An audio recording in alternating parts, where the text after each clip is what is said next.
Well, I don't normally do many unboxings, but I'm going to do this one. And first of all, I'm going to say how good the postal service was for the company who supplied the air respirator. It's a Rutland's Power Air Purifying Respirator.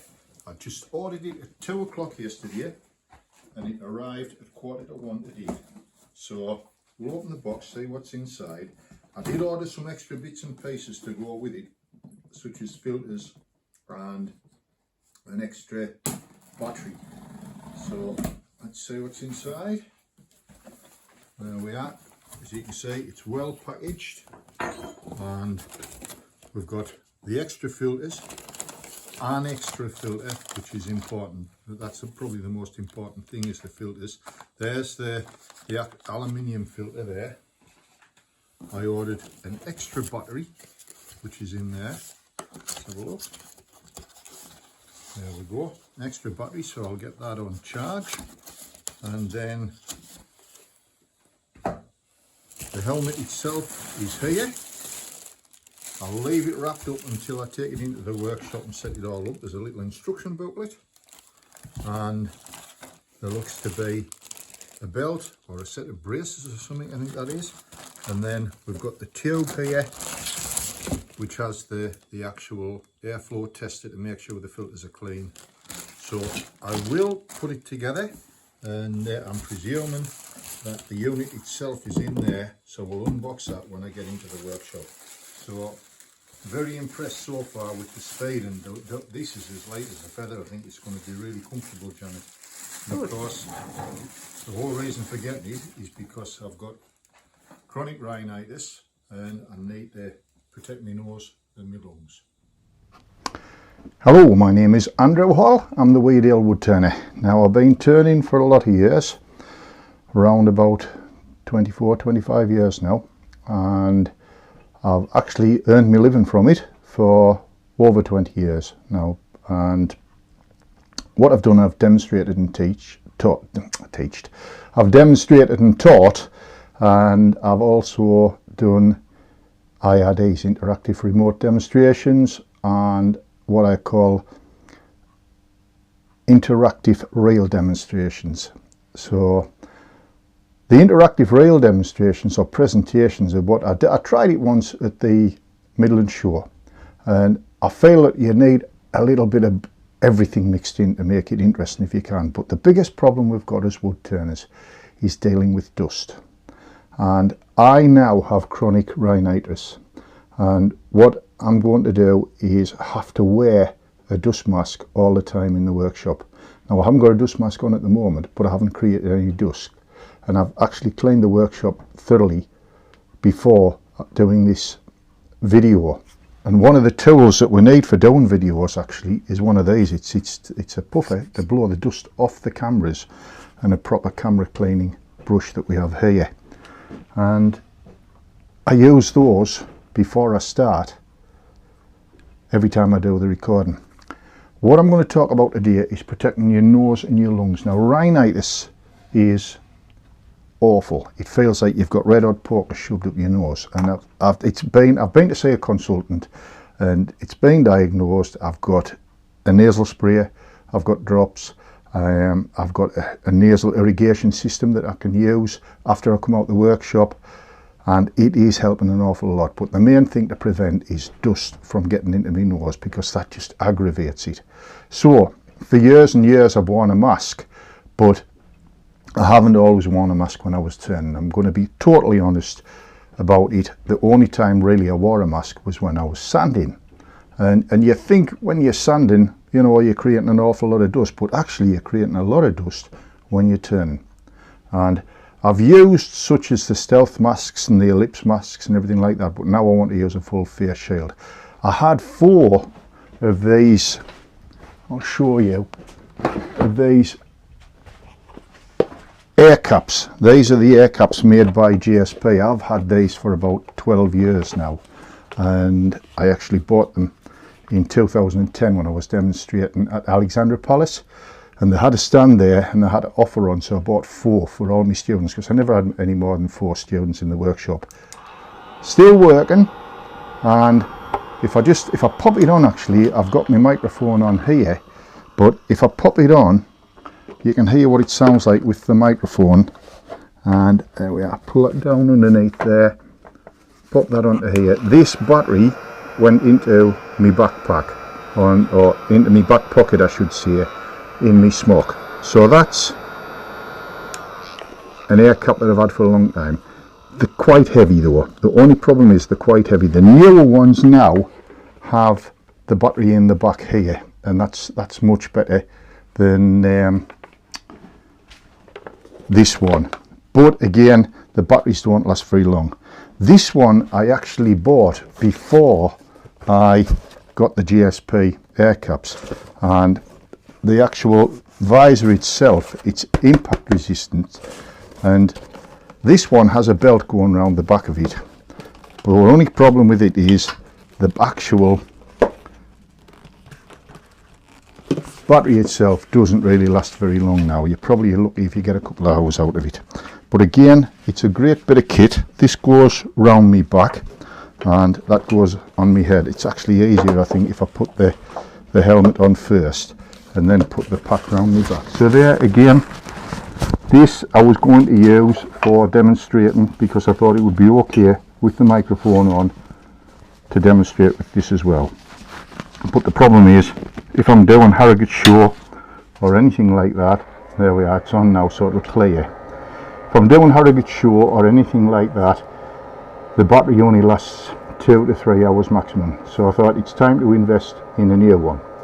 So I've done a lot of research on the internet, and a couple of good friends of mine have also helped us out, Carl Byrne and Tracy Owen, and we've discussed it, and Carl actually put me onto Rutland's, so I had a look at the one at Rutland's and I bought the one from Rutland's. So now that's fully charged, that one, because I'm going to use that this afternoon when I'm preparing for my demonstration. I've got my first real demonstration making shavings. I've done a lot of IRDs and I've done a lot of IRPs, interactive remote demonstrations and interactive rail presentations, but now I'm going to do the mixed mode where I'm going to be making shavings as well.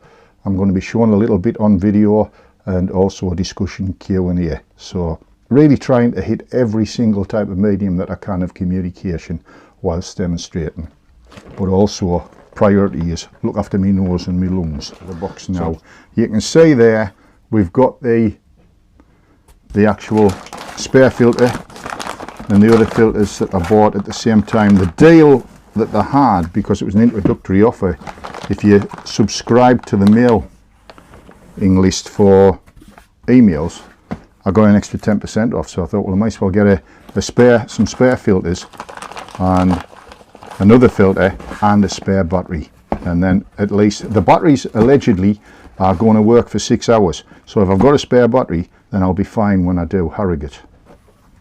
So we've got the actual filters and everything like that there, and then I'll take the battery out. I'm going to put that on charge later. We've got the helmet here, as you can see, it's all well wrapped up in there, and then we've got, I'll pop that over there, and then we've got the hose, a bag to keep it in, which that'll probably be useful as well, especially for transport. Oh, it's a nice big bag to put it in there, and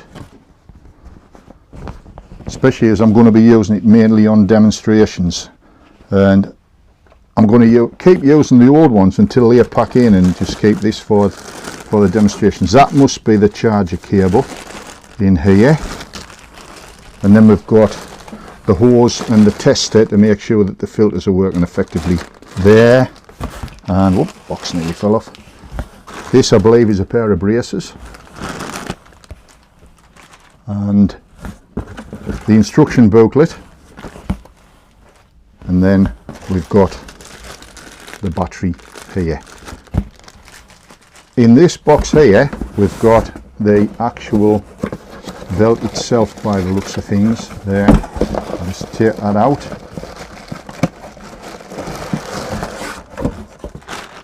So as you can see, everything's packed up really well, and it looks a decent quality piece of kit. There's an indicator there for low and high for the fan.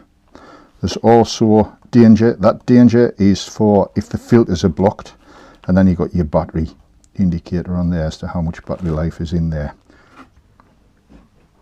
Right, this piece here, you push it forward, it clicks, and you lift it up, and that is to allow you to change your filters. So you've got like your micro mesh filter there, and then you've got that aluminium filter here and the main filter there. These are the spares that I bought whilst I could take advantage of the additional 10% discount.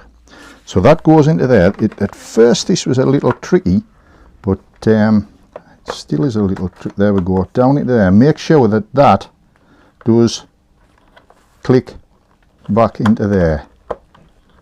That's it, click it into there. And then it was a little tricky at first, but it's probably just because it's new. And there on top of here we've got the indicators. Now the battery, if I take this out of here, I'll press that there, that's the battery that comes out to get charged. And I did actually think that the battery wouldn't probably be fully charged, but when I've put it in and tried it, you push that grey button in there, click it, and it's into place. And when I switch it on, I was pleasantly surprised, it's actually fully charged. So we press that, keep our finger on there, and there we've got the fan working on the low. The battery is full, and there's I can feel the air being blown out of the fan there. So I presume switching that puts it onto high, you can hear a different frequency, so there's more air.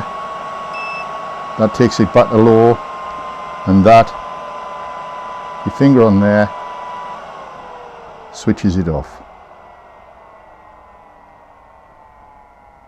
There we are. So we're good to go with the belt.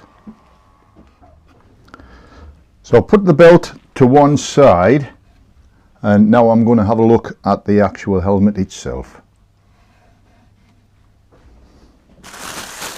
So again, packaged up nicely and protective there. It looks as if it's got like a blue film on here. What you can buy are spare visors to go in it. They're about £20, and well, they are £20. That's probably a good investment at some time, but I've still got some of the over visors that go onto the other head helmet that I've got for the GSP, so I think I might just put some of them on. Also what I've got is I've got some boxes full of the OHP paper, and I could just put a couple of Velcro dots on here and put a piece of OHP paper over there just to protect the visor. So we'll have a look. There we go. Now, oh dear me, that looks a nice full face there. That's the part that's doing all of the protection around there. So I'm going to open that up and fit it to my head.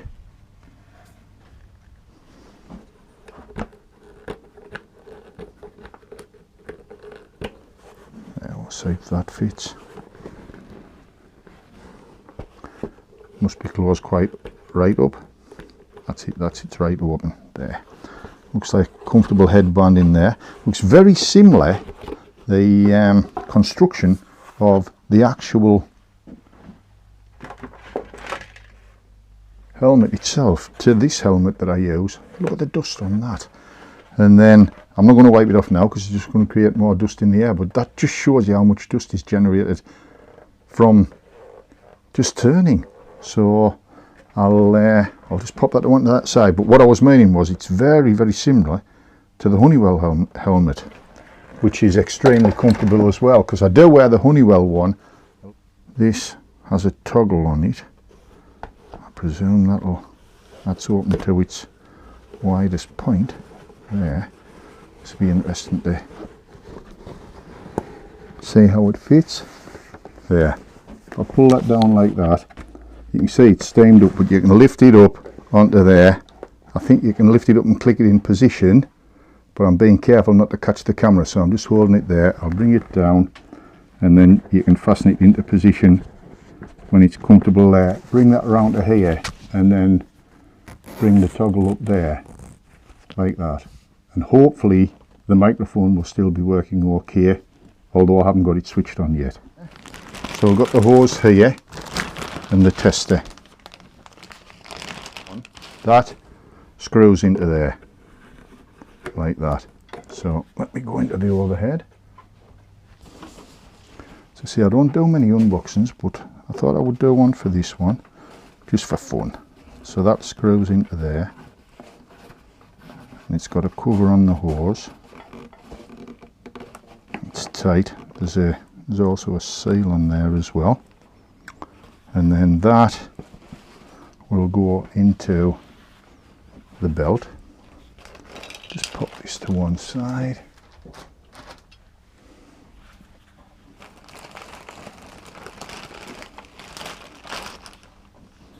So that will go into the belt, into there. I'll try the belt on. Swing that, that's it, that just clips, oh that clips in lovely. And then take the helmet, and this is going to be the main thing for me, is to find out just how loud the helmet is when I'm using the microphone.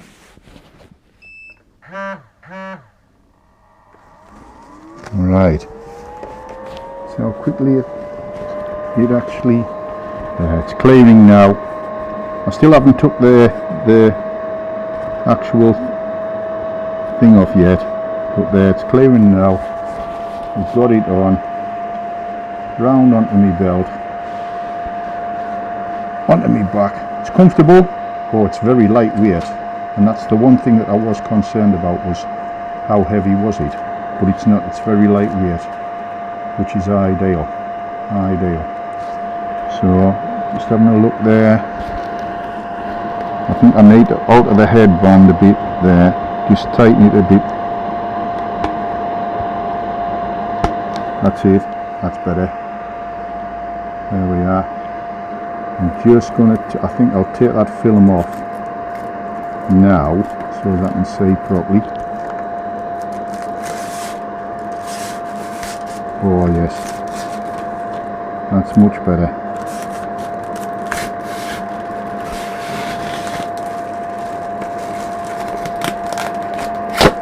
There we are, that's it. Oh, that's much better now. Very comfortable.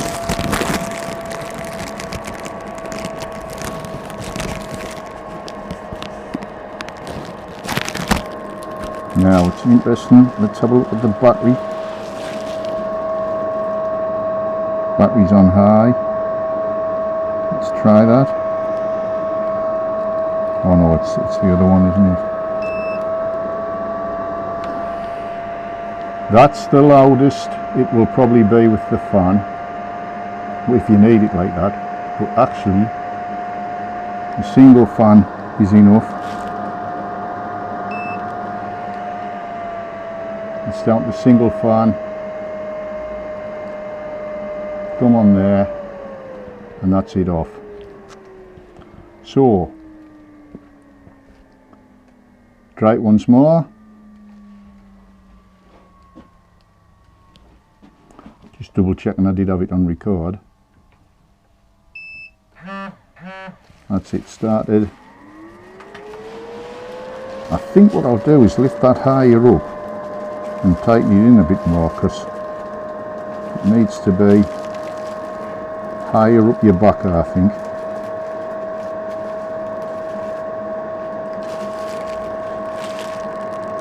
Anyhow, I can fiddle about with that until I get it exactly how I want it. In any case, there we are. That's better. That's better. It wants to be halfway. It was too low. That's better. And then that is farther down. Yeah, that's grand. So we'll have a listen to the recording, see what the recording sounds like with the microphone, and hopefully this is the business. Optimum circle size. So I'll take that out of there.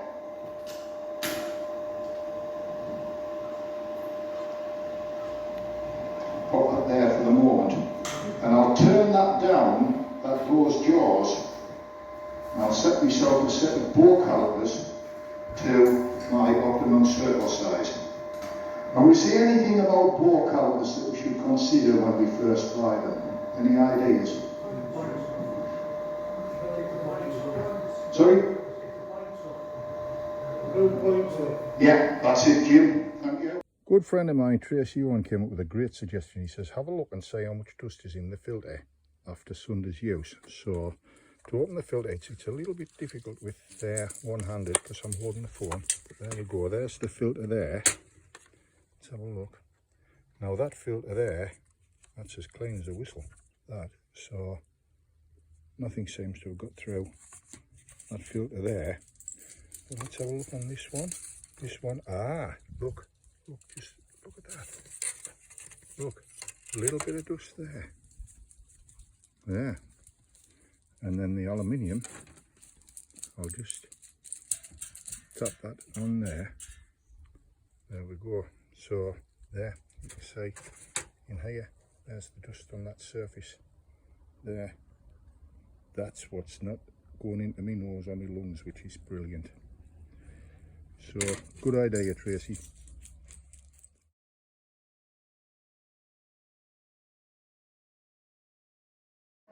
See you later on. Andrew Hall, the Weardale wood turner.